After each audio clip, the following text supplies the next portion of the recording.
Welcome to the Concrete Solutions Network.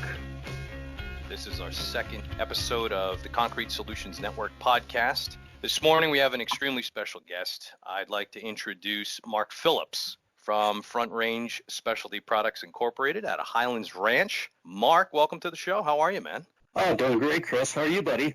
Oh, I'm doing my thing. It's like I said, Friday. It's we're in that June gloom mode here in Southern California. So it's kind of misty and very uncharacteristic for sunny SoCal. But nonetheless, hey, man, we have made it another week.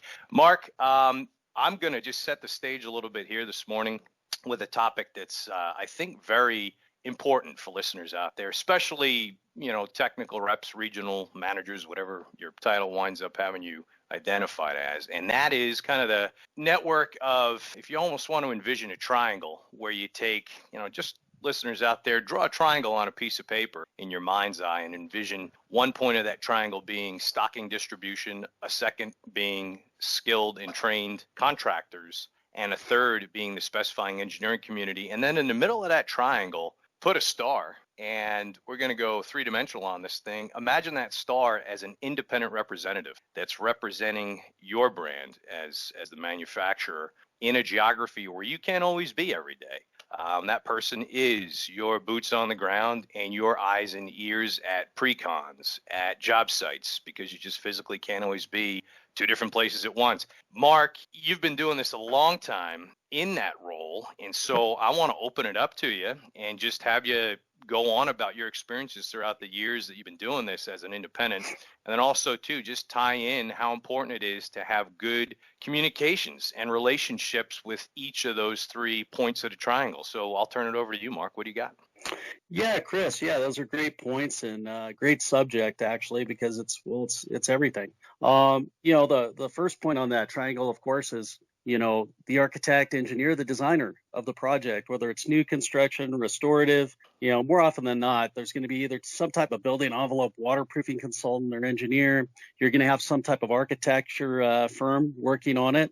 And, our job there is just to, meet their needs technically. First and foremost, as an independent manufacturer, so perhaps the key for us is we're only good as good as the materials that we're promoting. So the key for me is always having world-class, product manufacturers. So that's the criteria where, we have a reputation and we want to keep it in a, good light. So, and be trusted. So that's how we get there, is through only representing the highest quality manufacturers in the industry. So the architect and designer, what we do is just help do a little bit of review and just make sure that they're designing the system properly, and that it's going to provide the proper service life for the building owner, which the end customer, right? All of our customers in this case. Absolutely. And then that's followed up by top contractors. You don't just sell to everybody. You don't sell a product to check in the truck roofing or something like that. You go out there with only premium quality contractors and just have a powerful word in our vocabulary, which is no.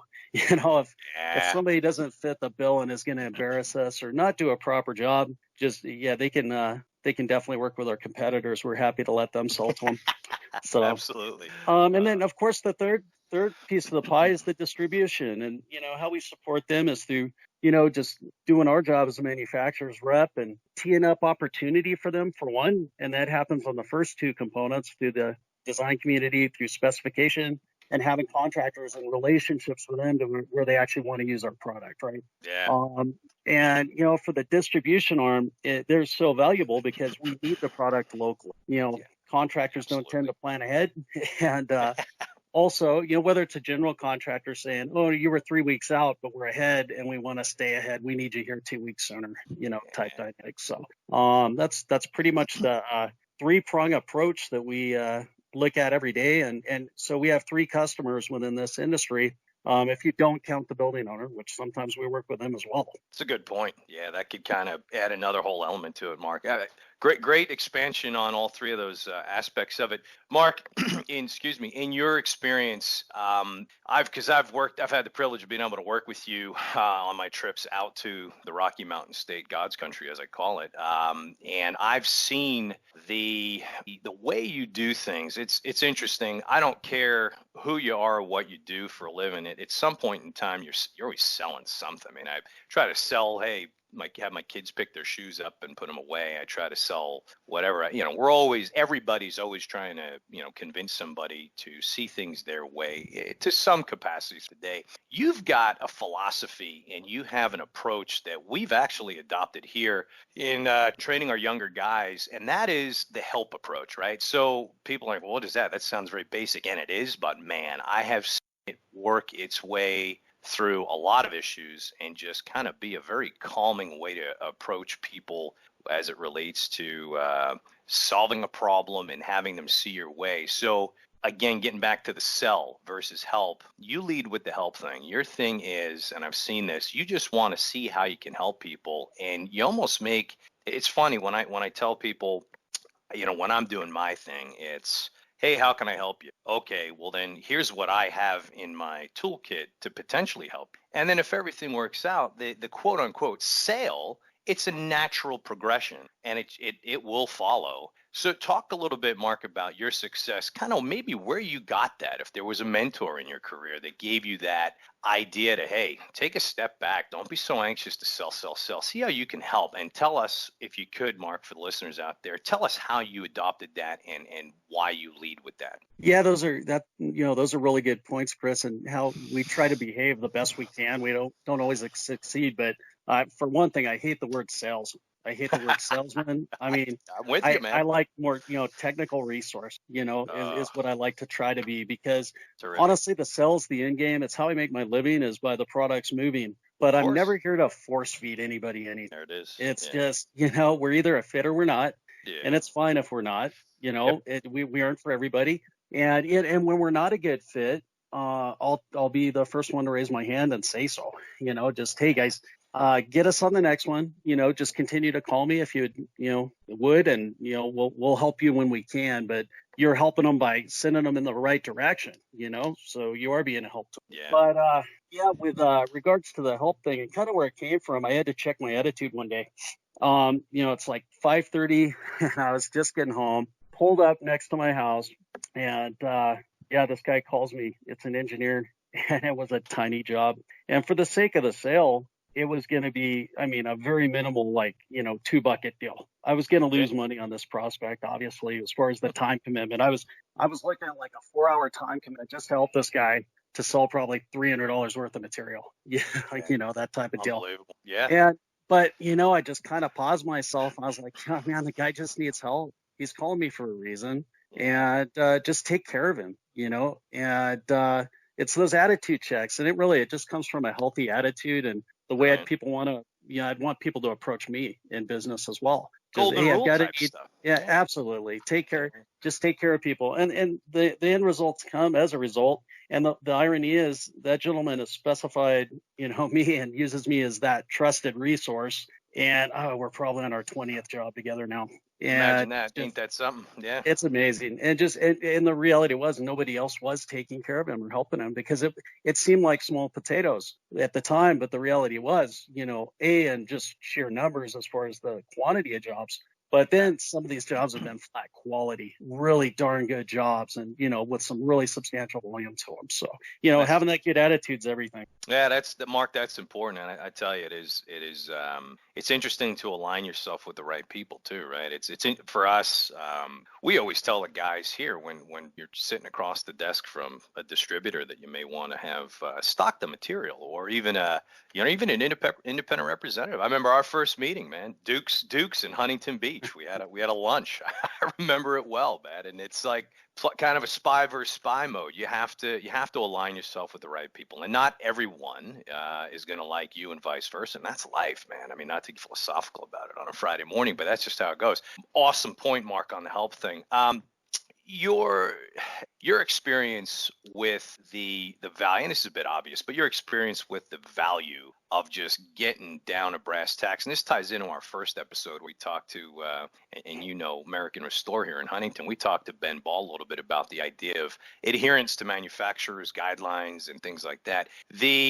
And again, it's obvious, but you'd be amazed at how many contractors, in good faith will just try to go ahead and utilize a product the way they think it should be used or the way they want to use it versus how it ought to be used. Your experiences over the years, Mark, in the decades of manufacturers training the contractors the right way and the value that that'll bring from a job's, genesis all the way to, finish and close out. What have you seen there? What stories do you have for us there? Oh yeah, you can't have enough of that. Now more than ever, Chris, just the reality is people aren't coming up in the trades like they used to. That's where I came out of. Like, as you would put it, came off the bags, right? I was in the field as an installer, which hopefully helps me become a much better rep, that I've been hands-on and in the trenches and know what it's like to be in the cold, the heat, and deal with these different dynamics with the products, and try to install something perfectly in an imperfect environment, right? It's what we do every day in construction. So, but yeah, the training is so key, and I run into it all the time where, some pretty simple principles tend to get overlooked, or a guy I didn't even know that. And it's like, well, it's in your submittal packet that you turned in. It's in the actual technical details. This is how we do this. Isn't that something? I see. Yeah. And, unbelievable. But luckily with us being the boots on the ground, out in the field, you can, get that. We can't get to every job all the time, but, to your point, we definitely get in the hole and also just and work with guys, but also do things in guys' shops, right? Get in there kind of, and you want to train the head guys too, and it becomes a train the trainer. You're kind of training foreman, because a lot of times there's a lot of transition and a lot of movement with employees. They're just not staying, and it's very rare that you find a good employee and keep them anymore in the field. That's a great point. I mean, back in the military, it's train your relief was the catchphrase back when I was doing my thing, and you nailed it. I mean, and it seems to kind of be a ubiquitous theme that just carries through from industry to industry. So that's all very valuable. Mark, the idea, and we touched on the vertice of the triangle of the distribution hub, right? And there's a lot of good supply houses out there, and it's funny, the ones you say no to are still stand-up guys and gals, and good reputation, been around over half a century, all this good stuff, but not quite the one you want to align yourself with always. And the ones you wind up aligning yourself with, you got to, again, vetting them out. Your experience with, and we'll keep it innocuous, but your experience with the distribution hubs over the years that do it for you and provide that local support and that stock. What have been some of the elements of those good distributors that you have observed in the years that you've aligned yourself with? What are some of the key aspects of their setup and how they do business and their culture, I think is what I'm getting at here, that you find valuable? Yeah, the main thing and most valuable thing, and the biggest complaint I get from contractors, is the fact that the product's just not in stock. You can't work from an empty cart. You've just got to have enough, a respectable amount. We aren't asking them to carry truckloads and, kill all their cash flow. But any good distributor is actually going to have the material in stock enough to get guys really going on a job, and then still have enough for the turnaround time to where we can get fresh juice, in town, basically from the manufacturing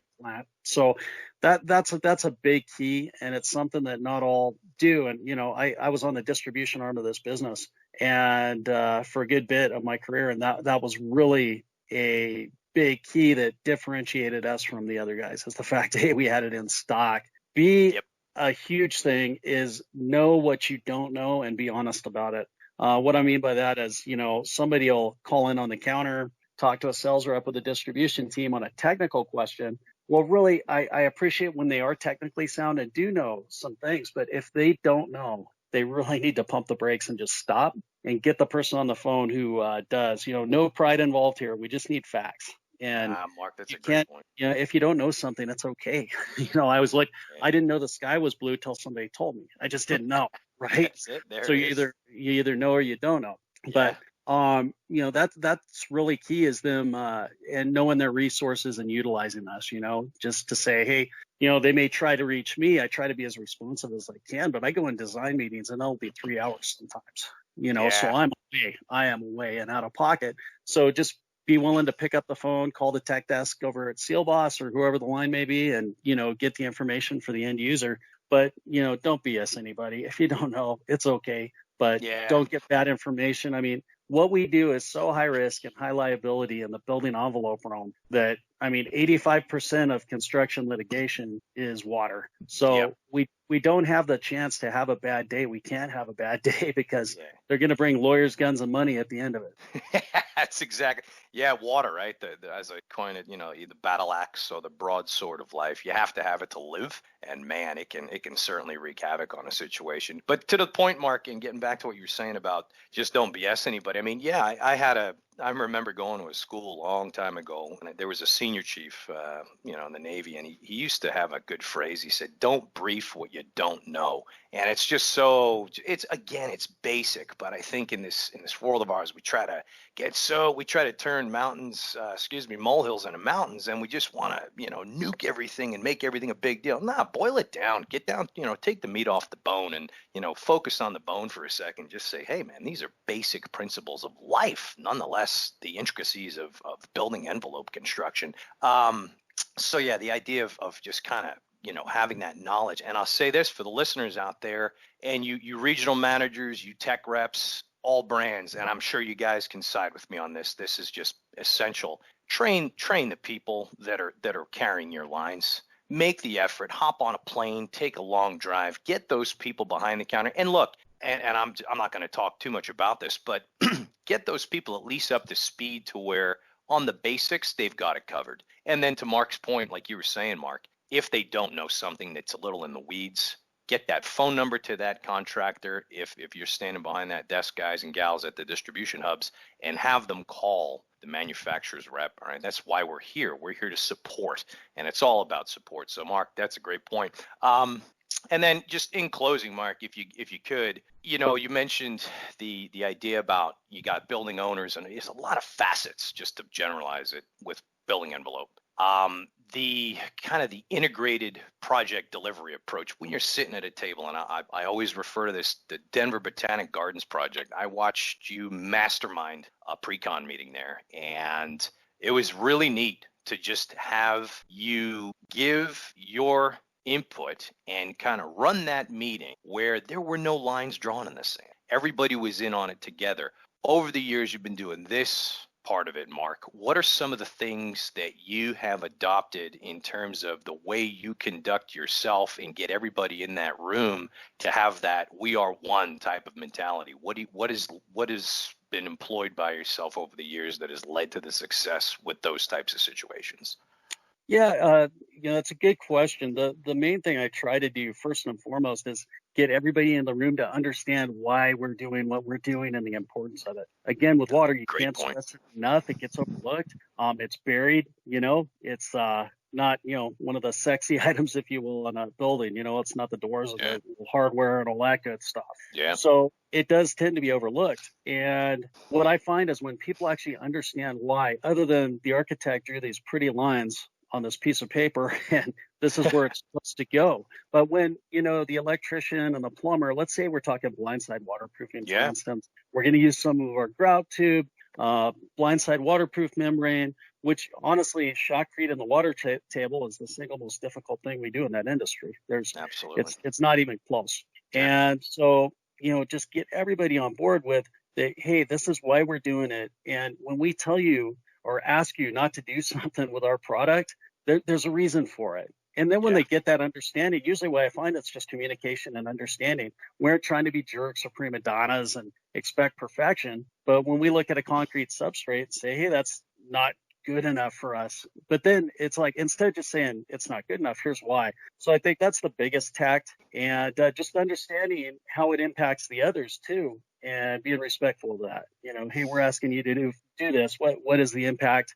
And also sequencing. It's a real ballet, these job sites sometimes, and you've just got to work together. And if anything gets out of sequence, they can just throw the whole thing off completely, whether it's a wall assembly of some sort above grade or, that type of dynamic, and where people are just coming back later after the fact and poking holes through your membrane. Well, now we got to talk, man. Just tell us about it. You're not in trouble. I can't fix what I don't know. So just communicate. So I think it's the whole spirit, Chris, of communication and just being upfront. And people tend to gravitate to that. It's terrific, Mark. Well, we'd like to just thank you for your time this morning. And this has been a nice session. Very, very appreciative of the words of wisdom that you've accrued over the years, Mark. And for listeners out there, hey, none of this is going to be gospel, but it sure as heck is a good set of guidelines for you. So stay tuned. We'll have Concrete Solutions Network Podcast 3 coming at you soon. Mark, we want to just say thanks again. Have an awesome weekend, a wonderful morning. And that'll conclude for today. Hey, thanks for having me on, Chris. Really appreciate it, buddy. All right. We'll see you, Mark. All right. Thanks. Bye now.